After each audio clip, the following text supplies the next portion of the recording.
Yeah, I'm sure. Yeah, they sell them at EV now. It's nice. The monster kind of thing.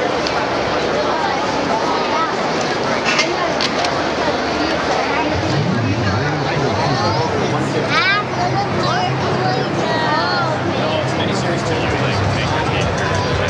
I have one of those.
Sanded that down perfectly smooth.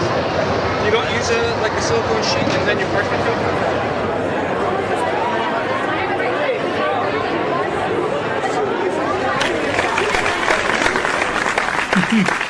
Yeah, the Toronto Comic Con 2019 edition. So what you think of that footage? Did you like it or what? Some good footage, Paul. I mean, of the second biggest show of the year. You know, it doesn't have some of the flash and pizzazz of Fan Expo, but it's still a great con. I mean, it's 3 days of fun.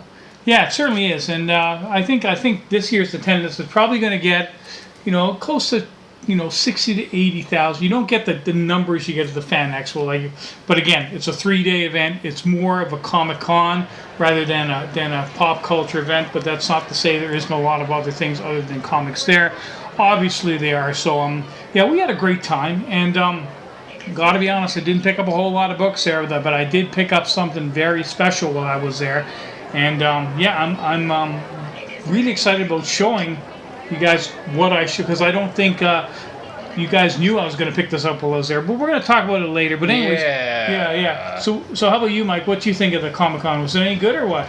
Oh yeah. It's always a great show. It's always a great show. Always.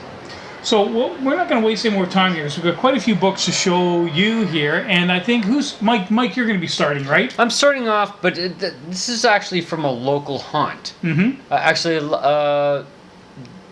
This is just a cover appeal kind of thing because we're going to roll it right into some new books. Yeah. And I just wanted to just out of your natural appeal, like what you look for. And Good stuff girl like art. Good Yeah, girl. man. Yes, exactly. Yeah, You shouted it out right there. Good girl art. This is something you picked up just off the cuff. Roommate issue number 8. I mean, there's a few covers that I have that, I mean, if you saw them throughout my collection, you'd see a few of these pop up here and there, and you're like, why? You're not really a run collector of this. You're not really that. But no, it is it's pretty, man. It's good girl art. And you don't need a reason why not to think it's got. Yeah. Exactly. Yeah, it's going to lead into... I've picked up, you know what, I've noticed recently there's been a plethora of really great covers, good girl covers that have come out the last 2 to 3 months. And the next segment, we're going to be talking about Jose's top 5 recent good girl arts, and this is a nice intro to that. Yeah. And it is. And the thing I love about this is that the trade dress is so small that it's almost a virgin cover. Yeah. Almost looks like it's one. Fantastic, but it's not. Mm-hmm. And Oh my God, I can't remember now the name. This is such a small company that I can't even remember I'll the figure name. it out. It's a nice indie book, Mike, and you're It's right an about the indie trade book. dress. DC has got it all there too, man. Like when you Yeah. see some of the DC covers I'm going to be Oh, showing, boy. minimal trade dress, great spotlight on the actual cover art And that's all itself, I wanted to show. which is what you want. Is it That's all I Martin- wanted to start off with. Think Marvel's going to follow suit at some point? Well, you never know. The DC's eating their lunch, Well, man. see, what they chase you. The Virgin covers are the ones that Yeah. everyone chases now. I'm seeing so many videos about everyone chasing the Virgin cover or the. Look, you know what? Listen, leave the high variant stuff to the people who are really into that stuff, man. Everyone I chasing like that everything. the DC base has got A and B covers now. There's some terrific B covers that we've been Yeah. seeing here, and that's what Yeah. I'm in for. Paying a few bucks, maybe a cover for the really hot ones, but largely getting them a cover price. I really appreciate that. Cool. Exactly. Great acquisition, Mike. Love that cover.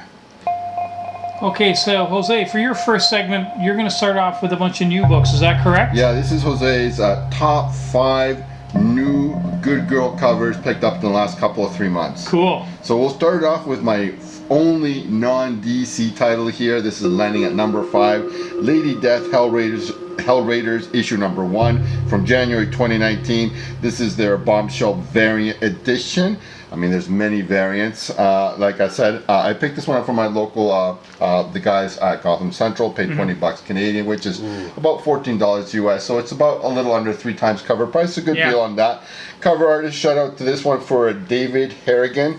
Of course, again, I'm featuring this one from Coffin Comics, and Lady D has got a real Black Canary retro look going on aesthetically on this cover. I should know, as I own the Canary bombshell statue. Yeah, that's pretty. Now, it's interesting sporting a half-sleeve tattoo on her shoulder, as this image has a tattoo vibe totally going on. Or maybe just like I've watched too many seasons of Ingmaster on Spike TV. What I'm just saying aesthetically is that this is the kind of tattoo you could expect a Lady Death fanboy hipster kind of getting on their tattooed on their body. No disrespect to Lady Death fanboy hipsters if they're watching, but you know what I'm saying about the tattoo Yeah, vibe. yeah. Nice. Okay, number 4 coming in. Now, the rest of these are Yeah. all DC titles. Now, at first I thought this was actually a latest art germ, but it's not art germ. This is Batgirl, Volume 5, issue number 32, from March of 2019 B cover. Yeah. Now, there's of course a real sense of dynamism on this Derek Chew B variant cover. Nothing stale or static on this one. Feels slightly foolish stating the obvious, but I guess there you have it. Yeah. You can probably still get this for your cover price at your local shop. Again, it's fantastic, the sense of movement, the bat, whatever thing going there attacking you, and like everything else being blurry, the bats and everything, but Yeah. she's just popping from this. It's a great cover, number 4. Definitely a nice three-dimensional feel to it. Oh yeah, nothing Pull that static away. about this one. Yep. Yeah. Now All right. number 3, I really love this one. Yeah, Wonder Woman Volume 5, issue 65, all Yeah. from February 2019. Again, another B cover. Now, people, art germ is contagious, and I've caught the bug in a big, Oh, so big we way. all. I mean, we're all picking these up now. Yeah, in a word, Yeah. I don't know, stunning. Yeah. In addition to being great strictly from an aesthetic point of view, this has got to be personally one of the most respectful and sensible depictions of Wonder Woman's uniform I've ever seen. An easy get right now, it's going for about $10 US Yeah. online. Yeah. Number 2, runner-up. Yeah, this one. Yeah, and wow, I really love this one. I could have bought Catwoman. this one, Yeah. but I Volume 5, issue number 7, the B cover from January of 2019. Yeah. These are all retro rare pickups. Now, I really personally like it when a regular DC B cover like this one by Ben Oliver is just a beautiful and fantastic cover. Yeah. As it really lets a lot of people get in on the fun, unlike, say, if it were a high ratio variant. Now, this is just a great portrait, classy and understated, and I love the color palette. It was going for around $20 US online, but seems to have dropped down and come down to about the $10 to $15 US range. Yeah. Beautiful. Think you're possibly slabbing it. Very nice. Yeah. Yeah, and of course, then number 1, a lot of people will have this. Wow. Oh yeah. This was not cheap. We No, both- this was picked up for $30 again from Sandy at Retro, and we were happy to get it at that price even. This is Harley Quinn, issue number 57, the B cover from January of 2019. Now, while this anticipated Julian Tedesco B variant was hitting high pre-sales, the values really haven't suffered much from the huge number of copies that hit the market. Yeah. Now, the current going price is about $25 to $30 US, and it seems to be going up a bit every day. Now, I've heard people call this the new Batgirl 23 Middleton variant, and it definitely seems to be going in that direction price-wise. Yeah. Interesting we mentioned that book, because that's a book you're getting slabbed from Sandy. You're going to CGC, right? I am indeed. Yeah, I looked at recently at that book. That book is a $50 to $70 US raw book, by the way, online at eBay. Yeah, strangely enough, it's only selling for $80 to $120 for a 9.8 point slabbed grade. Yeah. It's either weird or it's time for the market really to correct on that title. Yeah. But again, number one with a bullet. I'm probably almost 100% getting this one slabbed. Yeah. Nice. Now, I'm surprised you didn't really tell the story, I mean, or at least the story that Sandy told us about the reason why this book is in such high demand. Because if I'm not mistaken, I guess DC had said that Cho was going to stop drawing Yeah, Frank Cho was off of the Yeah, he title. switched. So a lot of people, they didn't really give him any kind of idea who was replacing him. Yeah. So some stores Yeah. are really underordered it. Underordered, yeah. Even though they released a heck of a lot of these ones, right? But it's still, again, the market supply, like this is the Harley modern variant cover that people want Yeah, right now. yeah. And I don't see it coming much off. I mean, I wouldn't be surprised. I mean, if things going up, in the next few months, hitting $40, $50 US or more. Yeah. Sure. Bottom line is, I guess the market felt that the cover after Cho left was going to be substandard. Oh, and no. as this dictates, obviously it's not It's substandard. probably my favorite Yeah, Harley yeah. modern cover. Yeah. And that's saying something because there's Hey. a lot of good Harley My covers out policy there. did the exact same thing. He didn't pull it for me because it wasn't a Cho. Nobody wanted it. Nobody thought they were going to want it. Yeah, Correct. exactly. Yeah, yeah. Exactly. And now it is the hot book. So I got one. You got one. Yeah. Mike. No. Oh. Well, as I say, Meatloaf, 2 out of 3 ain't I bad. got the first book that Yeah, I that's showed, great. but Yeah. I don't have this one. No. Okay. So, anyways, Jose, great book. If you hadn't shown it, I certainly would have. And Let's move on. There's been a plethora of really great Good Girl covers recently, most from DC, and man, it's happy pickings out there. Guaranteed. Oh, absolutely. Guaranteed. Okay, I'm up next. And again, this is not a comic, obviously, as you guys can tell. What? Literally, lightsabers, it's a book. It's a book, yeah. And again, at the Fan Expo, I got a couple. Hey, I mean, I had a really great weekend, so I got to experience some great people, meet some great people. I met that guy from Fanboys. You know the actor from Fanboys that had the van where he's playing the Rush all the time. In my van, there's Rush all the time. I forgot. I don't know. That dude. Yeah, Yeah, that okay. dude. Yeah. Anyways, I got to meet that dude. He came over to the booth. We got to talk Put to him his for a while. name in there. And I also got a chance to meet E.K. Johnson, who is an author, and obviously she's the author of this book, Queen of Shadows, which was, I guess, a Star Wars alternate universe book. So I picked up this book. In case any of you guys don't know, I am sort of a Star Wars fan. What? Just a little bit, eh? What? This is news to me. Yeah, Really. So Mike, you want to do me a favor and open that book there just for a sec? Try Yeah. not to jumble it too much, but Let me open get it. my crippled hands out here. One more page. Put one more page there. Oh, there you go. There's it. So as you can see, it's signed by the author there. So yeah, I'm very happy. Talked for a few minutes. I got her Ahsoka book about 2 years ago, and this is her latest book, and really happy with it. Again, just one of those acquisitions that most people aren't going to care about unless you're a Star Wars fan. I am, so if you don't like it, that's too bad. I like it. So there's probably dozens of these in the dollar store, right? Well, not signed by the author. No, absolutely not. This is a brand new release, so no, absolutely, it's not Damn in it, the then dollar I store. then I can't get one. You can't get one. Well, you can get one, but not signed by the author. Yeah, right. Anyways, that's it. That's all I'm going to show you. So let's sally forth. Let's sally forth. Sweet.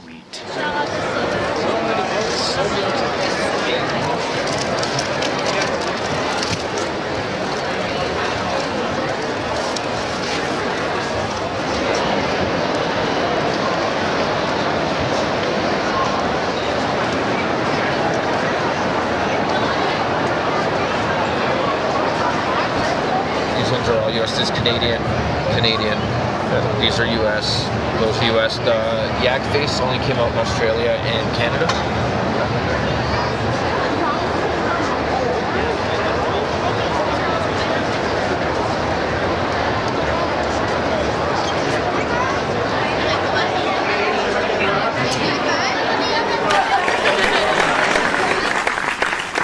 Okay, next we got Big Mike, Eagle-Eyed Oog, and he's got, what's this, like a modern reprint? Well, it would definitely not be a vintage Action Comics #1, I'll tell you that much. Really? Oh, I'm No. sorry. Are you I'm sure? I'm just Yeah. dropping millions of dollars out of my pockets. I left, think right, this is a and center. 90s reprint, if I'm not mistaken. 91. Yeah, 91. okay, yeah. And you're absolutely right. And the whole thing about buying reprints, tonight is a bit of a theme for me. I'm bringing reprints and facsimiles. Yeah. And the difference between the two and what to look for and what not to. And especially with this one because this has been redone, obviously, being the biggest book that, the most expensive book that, you know. Well, to me, it looks very acquire. similar to the original Action Comics. It's Well, an exact copy, is it not? It's an exact or close, damn near Except- close to it. But the thing is that there are so many out there. When you're in the cons, and I didn't even know if I lucked out because when you buy some of these, this dude here, on half of them are missing. Oh, maybe the This dude variant? has been in like different years, like 70s and the 80s and the 90s and whatever. Yeah, I've seen reprints For whatever where he's- reprints they've done. I've seen a little square here where they have a little anniversary edition thing, but they removed this dude from it. Yeah. What I want when I want a reprint is what the damn cover looked like. At the time, yeah. At the You're time. old school. You want a reprint to Old be school. Now, why would you not? traditional, Why would you? the Yeah. original. With the yeah. original story. I understand what you got. Yeah, I With the understand what original you're story inside. Yeah. Now, the Realm has the one after this, which is later in the 90s, that has this guy removed in a triangle here, and it's got a couple of anniversary edition homages to 25th anniversary and a 50th anniversary and yada yada yada, which makes it somewhat more expensive, and I don't Maybe it was a lower understand print that one on at it. all. Yeah. Who knows? Yeah. Maybe a low print. Hey, you know what? Exactly. It's one of those market But forces I've also things. Maybe seen- people for I've some also reason seen- want that one. Yeah. I've also seen one where it has a huge, the barcode, Yeah. the huge barcode Yeah. taking up all of this space. Now this is the closest representative from 1991. that you Yeah, got, yeah. and I paid a good $10 or so for $10. this. Yeah. Not know. a bad price. It looks Yeah. to be in pretty You tip-top can shape. you Yeah. can pay more for other ones, but when it comes to buying this book, boys and girls, please do your research and please take a photograph Yeah. of the one you really want, and make sure you get the copy you want, and make sure you don't get rooked on a reprint, because some of the reprints. Well, that is are- a reprint. Oh, it's a reprint. Yeah. But some of the reprints are actually 1/10 of the value. Yeah. So yeah. you can pay up to $700 Again? for a Reprints? reprint. Absolutely. From Wow. 1970s? Absolutely. So Wow. make sure you get the reprint that you are looking for, and Yeah. that your dealer is not trying to kind of slide one under you. Yeah. I'm just saying. Just saying. Cool. Cool. Just saying. Well, it's a nice reprint of. I'd rather you brought the original, but what can you do? Well, I have a container full of them. I just, yeah. Great book, Mike. Thanks for bringing it in. Ah, you're welcome. Okay, next up we got Jose, and he's got a real treat for us. A really nice early copy of Aquaman. What's that? Number 42. Yeah, we're going to be talking about one of my favorite vintage silver and bronze age artists. So, keeping with the cover theme of thing, I think in recent years there's been something of a renaissance regarding the collectability of silver and bronze age cover art. Yeah. Now, after a long period, which really the art from that period was somewhat ignored. I think there's been a newfound interest in the covers that can be attested to a reference in the rising prices in the market for otherwise not very important Superman and Batman comics with standout covers by artists like Neil Adams. Now, while I'm a great admirer of Neil Adams, when I think of DC cover art from the late 60s into the mid 70s, I can't help but think of Nick Cardy, Yeah. who in my humble opinion Yes. was DC's undisputed king of cover art throughout the late silver and into the bronze age. Cardi, yeah. Yeah, Oh, born yeah. Nicholas Viscardi on October 20th, 1920 in New York City, The artist who would provide some of DC's most memorable covers for titles like Aquaman, the Teen Titans, and Legion of Superheroes, along with many others, started early. Cardy's first work was published in various newspapers before he began taking on professional paid work as an illustrator. His first professional work was produced after he was employed at Will Eisner and Jerry Iger's Eisner and Iger Company in 1940. Like many artists of his generation, Cardy's career was interrupted by America's entry into World War II. After the war, Cardy did work in both comics and advertising before getting hired full-time by DC in 1950. Cardy's first ever cover was actually for Quality Comics for the book Hit Comics, issue number 5, cover dated from November 1940. His earliest work for DC was featured in the Gangbusters and the Tomahawk titles. By the early 60s, he had hit his stride, contributing cover after cover for DC. Now, of course, cover appeal is such an important driver of demand and value in today's comic book marketplace, and these two following covers really deliver as far as that's concerned. Of course, this is Aquaman issue 42 from November of 1968. Now, Cardy drew the first 39 issues of Aquaman, beginning in 1962 and up until 1968. Of course, he was a natural choice to illustrate the character, having drawn him already for years in the pages of the Adventure Comics title. Throughout the course of his 6-year run on Aquaman, Cardy contributed a fair share of iconic and standout covers. Of those, one of his best, in my opinion, is the cover to this issue, number 42, featuring none other than Aquaman's most sinister foe, the Black Mantis. Now, these covers are in the process of gaining attention once again, thanks in large part to the great box office success of the recent Jason Momoa Aquaman movie, which has grossed well over $1 billion worldwide. Yeah. Believe it or not, in the highest grade, the current fair market value of Aquaman number 42 in a 9.8 certified grade would be just under $2,000 US. Wow. Yeah. I picked up this mid-grade looking copy, which is about a 6 maybe, from Sandy at Retro. I picked it up for $40 a couple of years ago, a year and a half ago, something like that.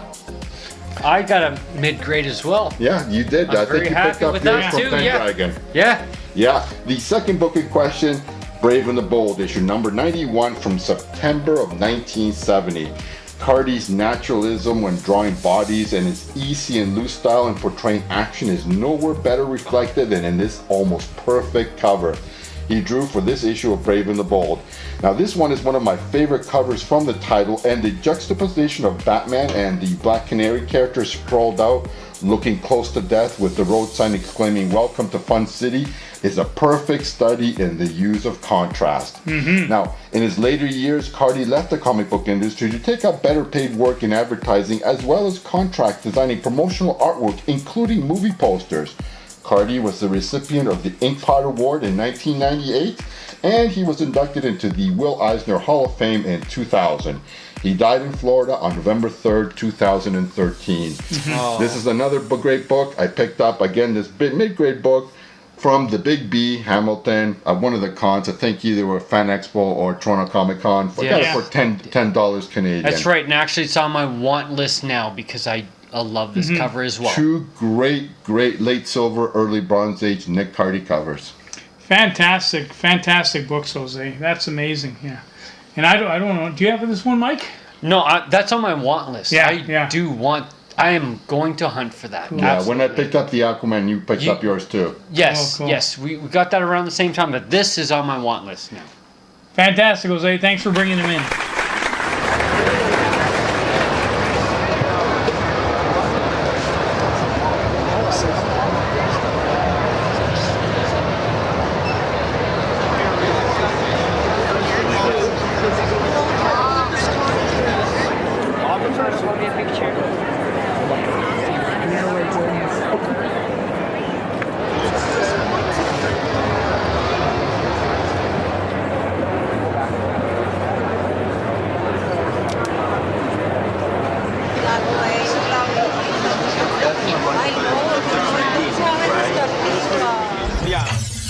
Okay, so next up we got Mike, and he got a bunch of Silver Surfer either reprints or what are they like? Facsimiles. They're fantasy masterpieces, I got some right? facsimiles, and I've got some others.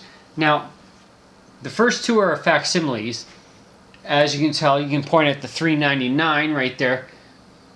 Facsimile of number 14. I don't understand why. I didn't see any facsimiles of any other of this series other than this one. It is But a pretty iconic though Silver Surfer Spidey cover, man. It's nice. It's a nice cover. It's a nice cover and all that, and I don't understand. Out of all of the run, why would you pick one that's not a key? Doesn't make any sense to me, other than the fact that Spidey's on the cover. But okay, what the hell? And obviously this is a brand new book, right? It's a brand new book, so I picked it up. What the hell? Nice cover. Pull it away. Pull it away. Now something like this. Well, yeah. That's a facsimile I want to have. Yeah. And again with the Action Comics, you want it to be as close to original cover as you possibly can. Now it has a $3.99 and it has a barcode at the bottom and it says a little Marvel there. But it's pretty damn close, and of course it's the whole story. If you want to read the whole story of the very first book, I mean, you can buy an omnibus. And obviously this is a Grail book that most people will never own. Yeah. The original book, of course, man. I mean, talking thousands even for a really low grade copy. The reason why I pick up the copies and the reprints and the copy, because they do actually go up in value. I mean, some of them do, yeah. Some of them do, especially when you get into the original ones where you're talking about Fantastic Four and Action Comics. Yeah. Even the reprints can get pricey in time. So anyway, what else? Next, now we have a whole bunch of back in the 70s. Fantasy Masterpieces, Yeah. Fantasy Masterpieces. They reprinted a whole bunch of the Silver Surfers, Surfers, which was just groovy. So I got these all at the Toronto Comic Book Show for about $5 a piece, and I'm just gonna rip through them real quick. I love that book. I own that book. You own the original, I came back a 7 TCC. It's kind of funky. You would think it says number 3 there. What's the original number? Whatever story it is, it's not exactly the story inside. I think it might still be number 3. I believe number 4 is the classic Thor Silver Surfer cover, man. You're correct, and this is number 3. So I just picked First up a whole Mephisto, bunch of these. great Ushima cover. Yeah. So I mean, I love the cover art and stuff like that for $5 a piece. You get to open them up and read them without worrying about tearing or anything like that. Well, that's the real thing here. I mean, if you can't afford the original, the Fantasy Masterpieces you can pick up for a song. Absolutely, for a song. And actually, believe it or not, from a number standpoint, they're actually harder to find in the higher grades. When it be higher grades, anything above a 9, it's going to be hard because these things were like red and not really carried. And thrown away because they were reprints. So if you really got really high grades, in other words, things above a 9 for these things, actually they're worth some money. They're worth money, So let's just go through those. I got 3. I picked up 5. Oh yeah, cool. This is I think featuring the Stranger. That's a nice model cover with the surfer too. Yeah, that's go to the next one. It doesn't matter. Just go to the next one. We're not going to really talk about much about these other than the fact of just showing them. Yeah. There's 6. You know. I also picked up a stack of these in the Fantasy Masterpieces in the 80s from Kevin. Yeah. From Kevin, our friend. Yeah, Kevin Guano. I traded him a Dungeon Master's Guide, original Dungeons and Dragons. Oh my God! Really? He gave me a stack of the Fantasy Masterpieces. That's cool. Good trade for you, man. Good trade for you. So 6, 8. There's 8. Yeah, you have the original one of this. No, I don't have 8. I have 13. I'll show you. 13? Oh, cool. Yeah, I'm pretty sure. My Silver Surfer collection is lacking, to say the least. Well, I mean, there's a good way to start anyway. Yeah. Hey, maybe I'll sell these to you. Hey, and then we got, again, there's the Spidey cover. There's 14 with another Spidey on it. Yeah. Well, you showed the facsimile one. I showed the facsimile one. Show that again. One. Yeah. So I don't understand why they did that, but they did. Anyway. So you got that one, the first one Mike showed, and you got that one, which is the Fantasy Masterpiece. Well, and I didn't even know I had that with me. How about that? Because I just pulled these off of my but again, rack. They hate to beat a dead horse, but if most people aren't going to be able to afford the originals, so if you want to collect obviously you got the idea of buying the omnibus, you can buy the graphic novel, but you can pick up these. Why not? Priced, Why not? Why not? Absolutely. There's nothing wrong. I mean, you want the story, you want the art. You got it. Yeah. You got it. Oh, you got it twice. Wow. Oh, it was so nice. You bought it twice. He's so nice. So we showed the same book 3 times. Oops. Okay. No, that's okay. That's okay. Hey. Okay, so I got one to trade. You got one to trade, and you got one to trade. I'll keep the better one. Yeah. Well, and that's it. Fantastic, Mike. Thanks for bringing him in. All right. Okay, so we're about to do Jose's last book. Before I do, I just want to say a few more words because this is the last segment about this year's Toronto Comic Con. First of all, I think we all had a really fantastic time this year. The turnout was really good. We ended up raising about almost $7,000 for Make-A-Wish Foundation, which is a children's charity. And I might as well talk about the one really great pickup I acquired at the Toronto Comic Con, which is not a comic at all. It is a original Alien movie poster. Now, honestly, I didn't go to the Comic Con expecting to find this, but I got a really good price on it, and I'm really happy about this. As you can see by the footage I'm showing here, Beautiful. yeah, it's in really good condition. Man. Yeah, it's very nice, man. For a movie from the late 70s, man, it's like over 40 years old, man. It'll look nice when it's pressed and glued back to a living back. It's gonna look really Sure it is. Sure it is. Damn straight. So I want to give a shout out to Mike at Hollywood Canteen. That's the dealer I bought it off of. Mike's had his store in I guess Toronto in the Beaches area since about 1980. So he's been around for a long time. almost 40 years. Very reputable dealer. And the nice thing about the Aliens poster is it's very collectible, but there's also a lot of counterfeits out there. So you got to be very careful when you buy one of these things. You got to make sure you're buying a real one because there's a lot of garbage floating around out there. So Yeah. Mike's a reputable dealer. He sold me this original poster, and he sold it to me for $150, which I think is a steal because Wow. if you go to That's a little over $100 US. That should be like fair market should be at least several times that for that. Exactly, A good condition, yeah. original, North American release. One Alien sheet, poster, yeah. That's a really sweet deal, price wise. Yeah, so if you go to Cinema Masterpieces or something like that, you're looking at $400 to $500. Yeah, that's And closer so- to fair market. Yeah. Shout out to Mike at Hollywood Canteen. Hollywood Canteen, Can't say yeah. enough. I'm so happy about this acquisition. So finally, let's get into the final segment here. Jose, what do you got for us? Well, this is the earliest X-Men I think we have ever shown in the 5 years you've been shooting segments. Mike's recently brought in a number 19. I'm going to better that. This is X-Men issue number 13 from August of 1965. I say Wow. good day. I say good day. Yeah. I say good day to you. That's it. I say good day. Sorry, we're competitive, so like I left some room there for, of course, unfortunately, the first 12 issues are all keys, so you're not going to get a one book there. Yeah. This is the second appearance of none other than Juggernaut. Yeah. Now, I think I've already mentioned several times in previous episodes that if you're priced out of a first appearance, you try and grab the best copy you can afford for their second appearance.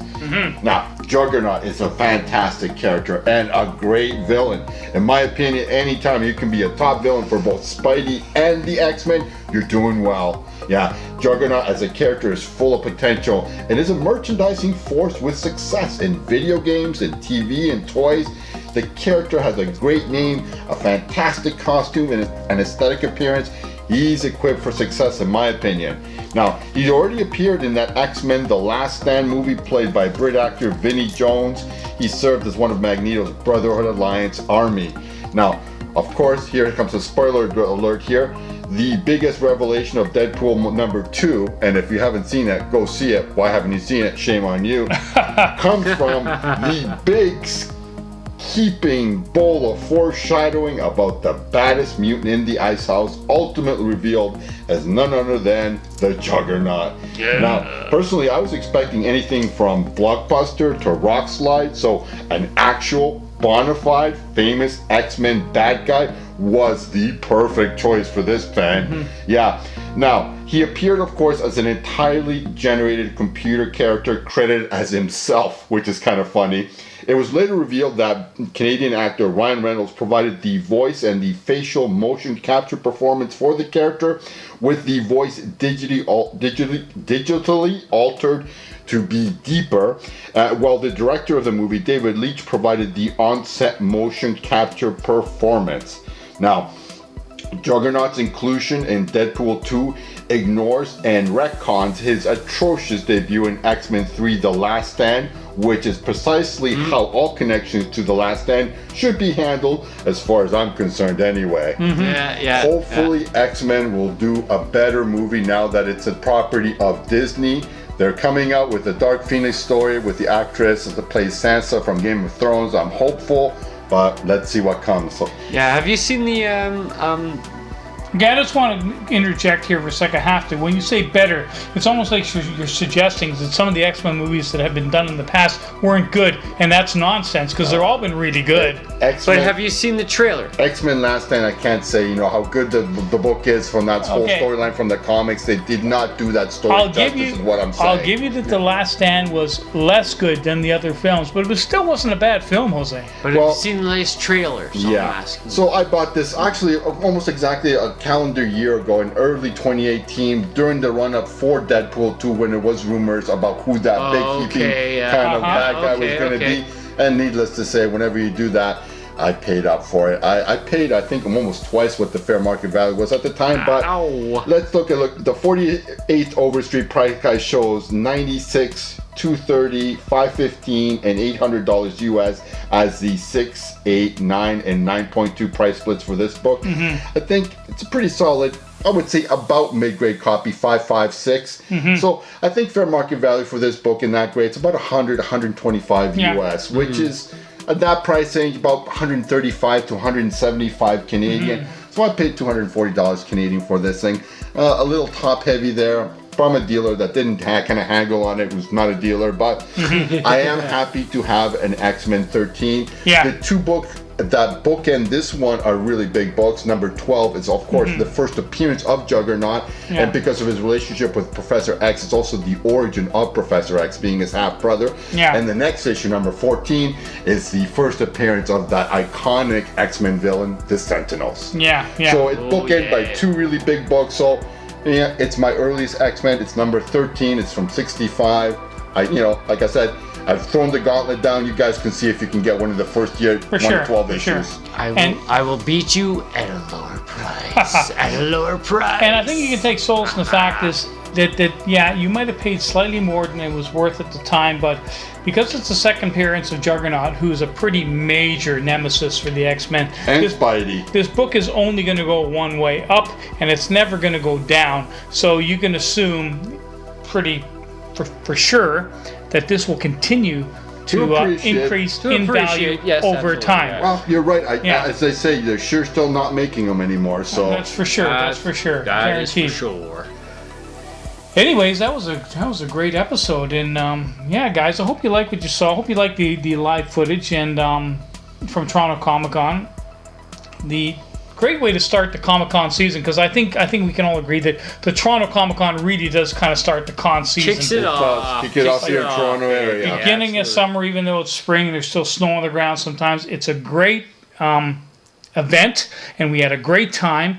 And I think hopefully we showed some interesting books tonight. And if you like what you saw, leave a comment, because we love reading them, and we will respond, and we will see you next time. Hoi hoi. Special guest Mike, yes.